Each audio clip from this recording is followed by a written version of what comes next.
ದರ್ಶನ್ ವಿರುದ್ಧ rowdy sheet open ಮಾಡುವುದು fix. Renukaswamy ಕೊಲೆ ಕೇಸ್ ಹಾಗೂ ಹಳೆ ಕೇಸ್ ಸೇರಿಸಲು ಸಿದ್ಧತೆ. ದರ್ಶನ್ ಬಾಲ ಬಿಚ್ಚದಂತೆ ಪೊಲೀಸರಿಂದ ಎಚ್ಚರಿಕೆ. ಸಿಎಂ ಸಿದ್ದರಾಮಯ್ಯ ವಿರುದ್ಧ ಅವಾಚ್ಯ ಪದ ಬಳಕೆ. ಶಾಸಕ ಜನಾರ್ದನ್ ರೆಡ್ಡಿ ವಿರುದ್ಧ ಕಾಂಗ್ರೆಸ್ ಪ್ರತಿಭಟನೆ. ರೆಡ್ಡಿ ಪ್ರತಿಕೃತಿಗೆ ಚಪ್ಪಲಿಯಿಂದ ಹೊಡೆದು ಆಕ್ರೋಶ.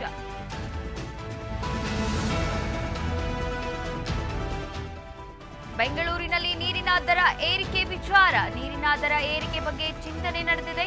ನೀರಿನ ದರ ಏರಿಕೆ ಬಗ್ಗೆ ಪರಿಶೀಲನೆ ಮಾಡ್ತೇವೆ ಎಂದ ಡಿಸಿಎಂ ಡಿಕೆ ಶಿವಕುಮಾರ್.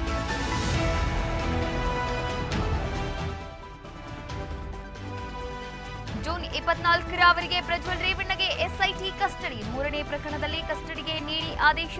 ಬೆಂಗಳೂರಿನ 42ನೇ ಎಸಿಎಂಎಂ ನ್ಯಾಯಾಲಯದ ಆದೇಶ.